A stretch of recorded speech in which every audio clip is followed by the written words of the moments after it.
Welcome to Tara Talking, the podcast that's named after the blog that's just me, telling stories to offer help, healing, and hope as you journey into your passionate, purposeful, and prosperous life. Thanks for coming along on the ride, and now on to today's topic. Hey guys. I know that there are much bigger things going on in our country and the world right now, but I needed to be distracted, so I thought maybe other people did too, and I had this planned, so I'm going to just go ahead and do it, and we'll see what comes out of it. So, hi Mary Jane.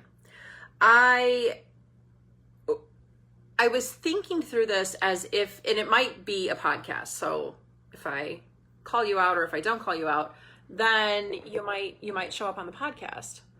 Let me see, hold on. Fixing what I just clicked on my computer, which is where the phone's resting on. I was thinking about the idea that there are, and again, I realize that this may seem really incongruent with a lot of the emotions that are going on right now, but again, I don't know what everyone else is going through, and maybe some of these concepts can help you kind of learn where to place your emotions, how to get through some of this stuff better. I don't know. So we're just going to try it and we're going to see.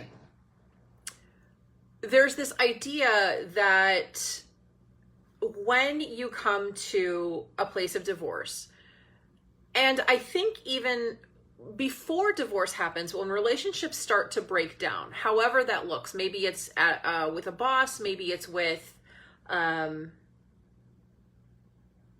just a boyfriend or a girlfriend, maybe it is with family members, whatever relationships you have that seem like they come to this breaking point. And some of those relationships, if they're really tight ones that we have, if they're really part of who we are, it can start to throw us off kilter. We end up feeling really depressed or anxious or afraid. However you want to term it, we're basically just unhappy because something has shifted, because something has just gone out of whack with those relationships. So what I came up with is that I realized that as I was going through kind of, I said it in the description, I said through, after, and because of my divorce, going through my divorce, finding out afterwards who and where I was and what I wanted from life after that. And then because I had to go through this divorce, I learned some of these things. I'm applying them mainly to how I discovered things about myself that led to my relationship that I'm in currently with Fred. If you know us, then you know what's going on. And there were certain things that I had been so misguided on, I realized, throughout my life, throughout my just assuming that certain relationships were supposed to go a certain way. And I had to realize that I had to get back down to what they call brass tacks, right? Like, what is the root? What is the foundation upon which any relationship is built? And where I eventually want you to understand is that while these foundational concepts are from the outside, right? Like it's how you communicate or relate to another person. The biggest key that I learned post-divorce, because of divorce, is that if I couldn't give them to myself, if I didn't have these foundational concepts with myself, then all bets were off the table.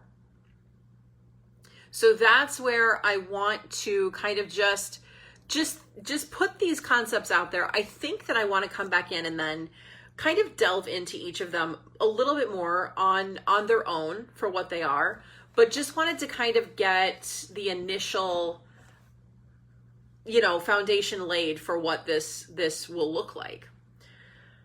So when you're in a relationship, there are certain foundational things that come in, and you may have peeled these back before. You may understand and know these inherently. You may realize that things that are part of your relationship you had taken for granted, and you may realize that you're missing one of these foundational pillars, and therefore you're kind of off kilter and off balance. And that is the biggest point, is that when these things aren't in alignment, in balance, that's when problems start to come in. And I think that especially with longer term relationships, or something that you've been in for a while, maybe you've been married for 15 years, maybe you have, struggled with certain things with a parent or a child for most of your life. So I would just say, give these 4 things a look. These, again, not something that I could have told you 8, 9, 10 years ago even, about my relationship, my marriage, my interactions with really anyone, friends or bosses or anyone really. So I'll kind of jump right into it. And I tend to think of these as just kind of like the fruit basket mix of a relationship. But when I realized that there were very specific, like, it's more like having to layer a cake, and you need to have a certain layer on the bottom, and then the next layer, and then the next layer. When you first start finding yourself attracted, and I do not mean that it has to be romantic or sexual attraction, but just simply there's someone who you are in relationship with. Let's say it's not someone who you birthed or were birthed by, but there is a friend or a potential romantic interest of some kind. It starts with you getting to know them. You have to talk to them. So communication is really one of the very first ways that we build a relationship. And it's not always verbal talking. You can start to build a relationship, if you will, with the ticket taker at the CTA, at the train station, right? Like, someone who you're interacting with, your thoughts, your body language, how you show up in the world is always communicating. So someone could be having this initial communication with you based simply on how you're showing up. You're showing up as someone who cares. You're showing up as someone who's too busy. You're showing up, you're communicating certain things about yourself, right? Just based on how you are in the world. So there's that initial communication. The second level would be then there comes a respect. There's either an implied respect with someone's sense of authority, or you respect how someone handles certain situations. And again, this can be done, respect can be built without ever sharing words. You can respect how someone looks or acts or carries themselves, even if you've never had a conversation with them. But something about them is communicating something to you that you respect. And respect doesn't mean that you like it always, or that you're head over heels in love with that person. But respect comes based on what has been communicated back and forth, even if that's nonverbal. If that's making sense, give me an emoji. The third layer to that is kind of a combo layer. At some point, you start to know and like what you see, what's being communicated, what you respect. So there is a sense of having to really appreciate and like and get to know more things about that person, especially if the communication and respect level hasn't necessarily been verbal. There's a lot more understanding. You get to know someone. Through that, you get to like them. You have deeper levels and layers of communication and learning, and that then deepens your respect, and that then deepens the communication. So then the fourth stage before you truly love someone is that you trust them. And trust is an inherent part of any relationship. If you cannot trust someone, then you're going to be constantly questioning why you're there, why they're there, what are you doing, can you say this? Like it's not a safe situation. So trust is kind of the top layer of that cake. And in order to get to the place where you are loving someone again or in love again, you have to be able to build it on the foundation of these 4 pillars: communication, respect, like and know, and trust. Then you can get to the place where you love that, kind of eliminates the fear that comes when you can't trust someone. So those are some of the ways that I had to start to deconstruct what had happened in my marriage, and then reconstruct what I wanted future relationships to be built on, to contain, to be better within. So when I was able to kind of get real honest with myself about how my marriage had been, and I don't want this is not about shade on my ex or on my marriage or anything like that. This is purely just self-analyzation of my role in my marriage. Communication was horrible. We would talk, we would share information with each other based on, the kids or schedules. But even then, there were so many times when it would be, I swear I told you that I had this thing. Or didn't you write down what I just said to you about that calendar? Why are you asking me again?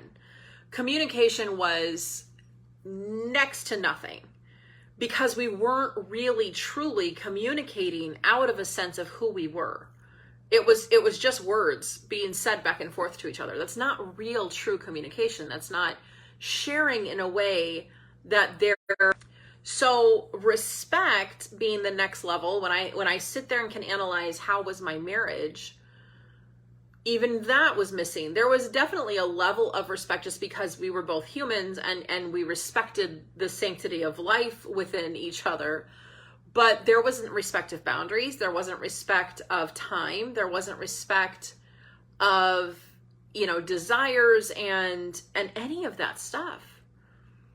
And part of what I had to go through and realize was that I had allowed myself to be disrespected to this level, as well as, I'm not an angel or a saint at all in the breakdown of my marriage. Look at ways in which I had not been respectful to him, of his boundaries, of his time. You do yourself a disservice if you cannot look at things as a two-way street. If you are feeling disrespected, you have to be able to go back in and look at places where you haven't respected. And I'm not saying that in every situation that maybe you aren't respectful, but you have to be willing to dig in there. You have to be willing to take your responsibility for any situation, anything that's coming out. And then, so the third thing that I then looked at, our communication was crap, which led to crap respect for each other, which led to the like and know concept. There wasn't really much left to go on. But by a certain point in the marriage, after the communication had been destroyed, after the respect had been destroyed, just to not even like this person, let alone be like, who are you? You're changing, you're doing different things, you're showing up differently. I don't know who you are. And then that started to be an even bigger chunk of the avalanche of the snowball rolling downhill, destroying relationships. And then finally the trust was completely gone because we weren't communicating. We weren't respecting each other's boundaries, situations, didn't like or know each other, and for sure didn't trust each other. Excuse me. In that way, the relationship imploded. There was nothing left to hold it up. And as much as I wanted to, and I think this is a natural thing post-divorce, to want to say, this is your fault, I was hurt, there's shame and guilt over here, there's anger over here, that, all of those things, those are natural parts of what you feel, for sure. I'm not taking that stage of the journey away. But at a certain point, I was able to start looking at, okay, why did this happen? Why did this bad thing happen? Could I have avoided it? Could I have fixed it? Would I have even wanted to? And how do I make sure it doesn't happen again? Because there's this natural intent to want to fill up the place where energy has left. I don't know if you've heard me really go off about energy. I tend to do this more like on a one-to-one or in person, but everything in life is energy, right? Money is energy. You are energy. Your emotions are energy. Everything in life is energy.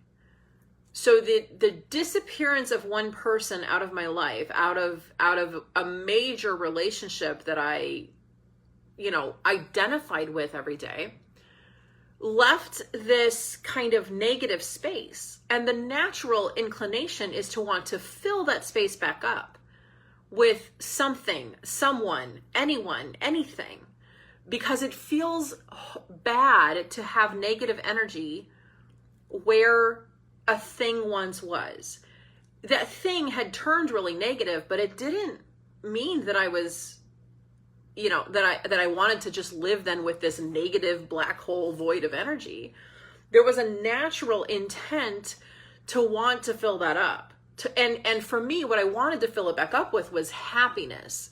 And I was so not in charge of my own happiness that I thought that another person coming in would fill that void up with happiness. I wanted it to be someone who would make me happy, shore me back up, and we could then fix problems.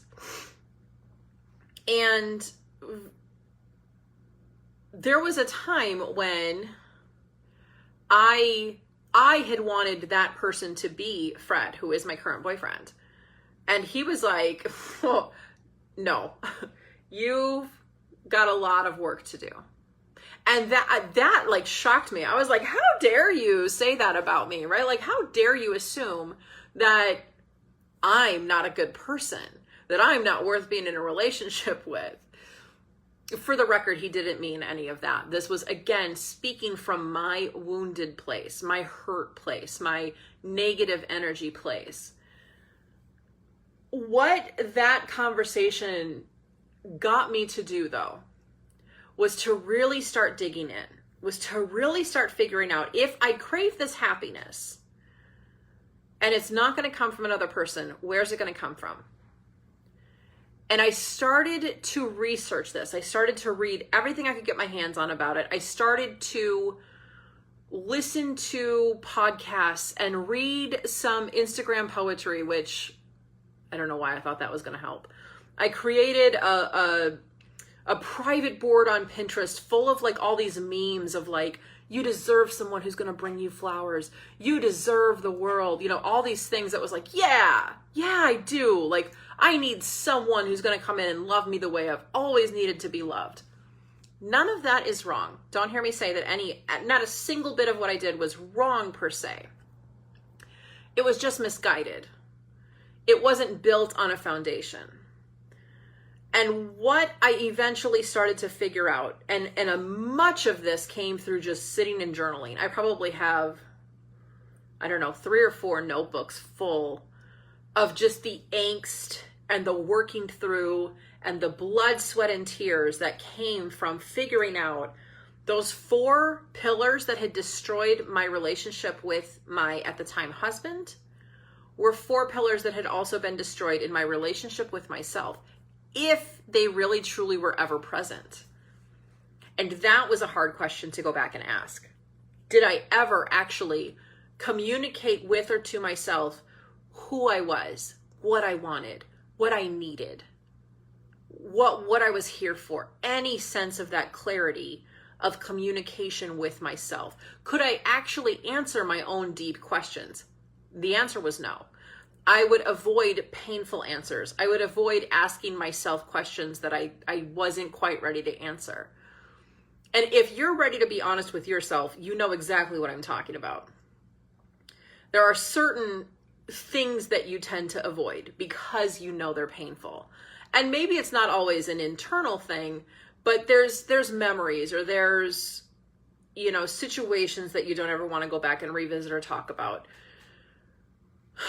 But at the root of it, at the very deepest root of who you are, there are certain things that you have to be able to feel into, to say, this is not a pretty side of me. And it's not a side that I really feel like parading through the public world of social media, but I can at least say to myself, I don't like this about myself. I need to change this about myself. And for me, it was being able to kind of go back in and be real honest about the fact that there were things about me that weren't very respectful towards anyone else.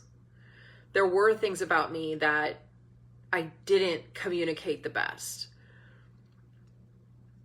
And it's not, I mean, don't hear me saying that like you need to go in and like just berate yourself for every single thing you've ever done.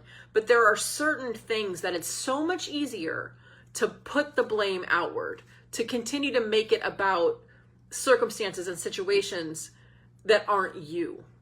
And being able to get down to the rock bottom brass tacks of the fact that, can you take responsibility for your part? I don't mean pick up stuff that was not yours, but can you take the responsibility that is yours? I'm not here to tell you what is or isn't your responsibility. That is something only you can ask. But if you find yourself in a situation where, you know, the 4 pillars, the communication, repeat, like, and know, and trust, are somehow off kilter, starting with being able to communicate to yourself the truth of how you've gotten there, what's happened, or how you're feeling, and what your responsibility in that is, that's the first layer, when you have to be able to be that honestly communicative with yourself. That leads then to being able to respect yourself. I respect myself because I can stand up and say, this was my responsibility in this situation. I take it, and I also am responsible for fixing or getting out of or moving forward from this situation. When you can start to do that, your respect for yourself ties in so key to the next level of where you're going. Excuse me. Once you have learned to start respecting yourself, that's where boundaries start to come in. Now that you're respecting your own boundaries and you're saying, I would never treat another person this way, I'm certainly not going to treat myself this way, then you open up the door to start really getting to know yourself, to start having that clarity of, who are you, what are you doing, where are you going? And you'll start to like what you see, what you hear, what you know. From there, you build in yourself a sense of trust. You trust in yourself to do the right thing for you. That when an answer comes up, and many of us go based on this, you know, gut level instinct. When you can start to trust that your gut level instinct is right, you start to know the decisions that you've made, or the things that you've said, or that you have or haven't committed to are right. You don't need to go find that trust in friends. You don't need to go tell your entire friends group all of the drama to get support. You just instantly know what to do. You know that what you said and how you showed up was the right thing. You know that the next right step for you is to do A, B, or C because you trust yourself. And therefore, when you show up as this full, whole healed person, and all 4 of these foundational pillars are in place, you become magnetic to whatever it is that you're desiring. Whether it's to a healed relationship with someone who you're already in a relationship with, whether it is a someone new, if you are post-divorce as well, whether it is a new career, a new job situation, more money, a new car, a different house, whatever it is that you are starting to focus on as your desire, starts to get magnetized to you. Again, this goes back to the energy discussion, and I could go on for hours about the quantum physics of energy and how matter is energy, and it just starts to happen for you. But you have to show up as this healed version of yourself first. You have to know how to communicate with yourself, how to respect yourself, how to like and know yourself, how to trust yourself. And that's how you learn how to truly love yourself. And when you love you, the world loves you right back. That is exactly what I created the Love Me course for. It is somewhere between a mini book and a mini course, and I call it an audiobook on steroids, because it is as if this was the love letter that I wrote, but I did it on video. I went through a bunch more teachings and kind of delving into some deeper concepts that help you really start to pick apart what is a healthy relationship. How do I let go of some of the things that have happened in the past so that I can strongly move forward? So that you can start to see things stop happening to you, stop having just bad thing after bad thing after bad thing happen to you, and good things can start to happen for you.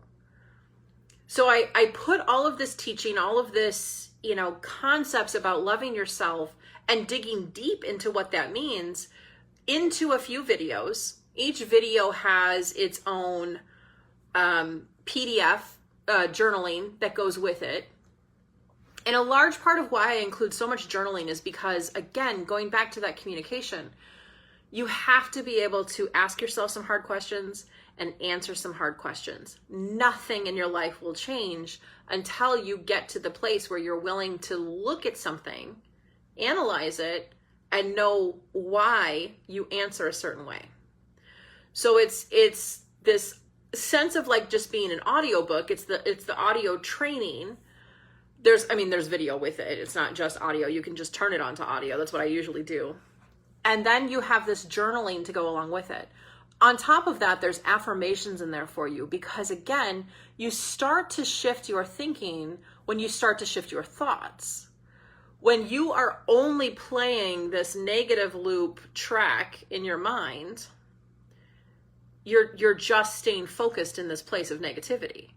When you start to shift that track and start playing positive thoughts, even if you don't believe them at first, but you're repeating them out loud, they start to become true. And then you start to look for the positive. You start to live in the positive. You start to act more positively. So there's affirmations included in it.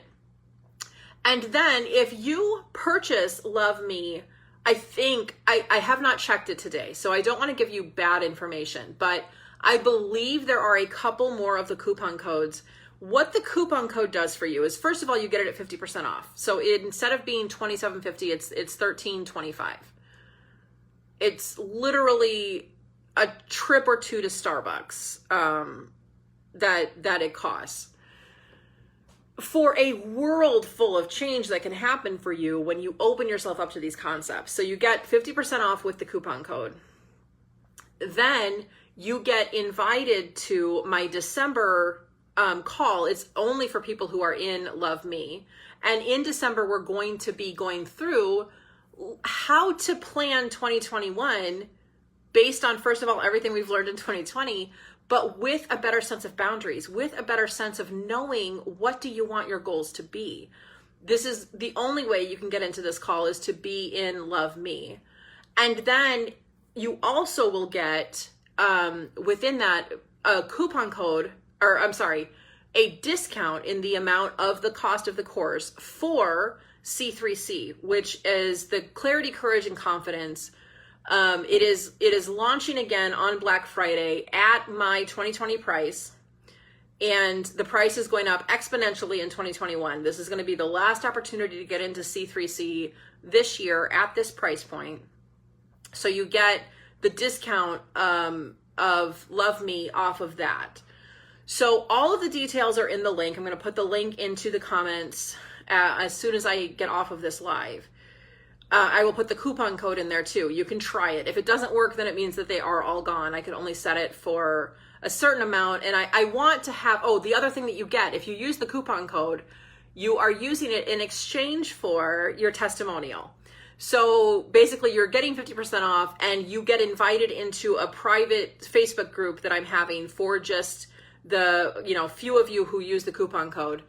And we're going to just talk about what worked in the program. What do you need in the program? What else do you love about it? How do you feel about it? How has it helped you? So you're basically getting access to me on a very small level to work with you specifically for what you're needing.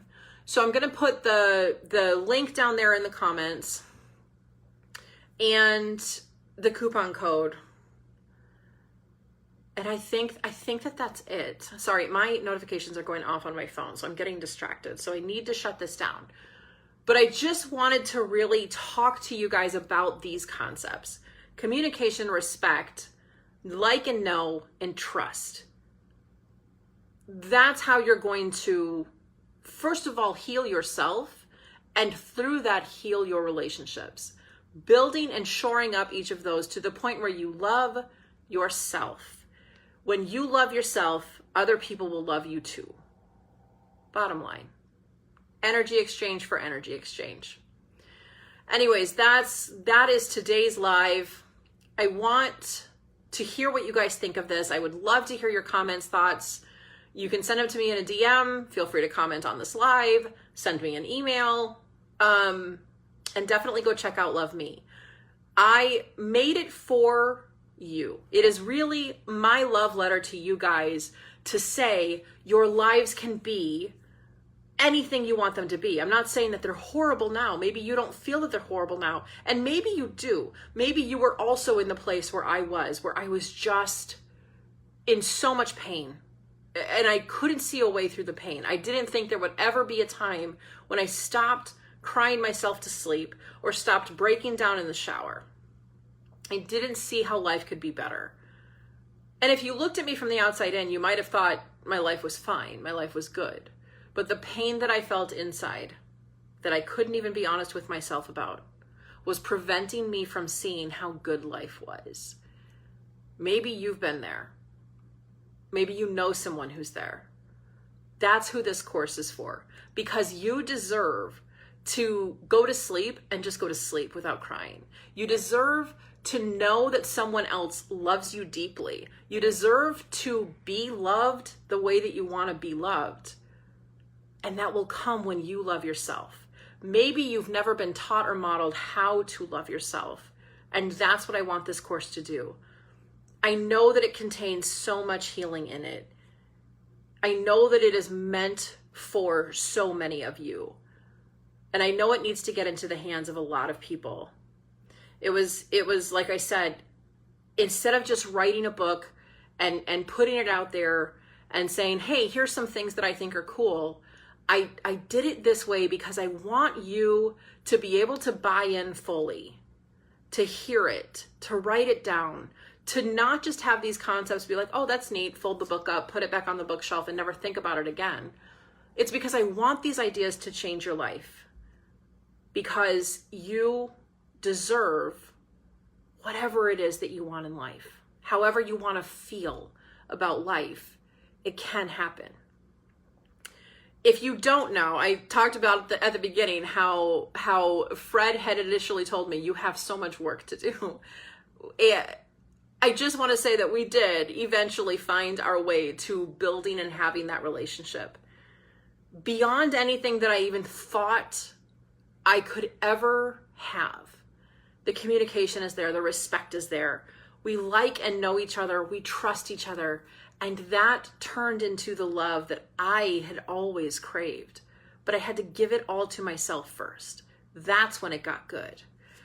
That's what I want for each of you. And again, maybe you have that with a husband, but maybe there's other places where it starts to fall apart. You can absolutely have this. Go check out Love Me. The link's going to be below. Maybe it's not for you. Maybe it's for a friend of yours. Maybe it's for an aunt or a cousin or a sister. Send them the link. Just say, I thought of you with this.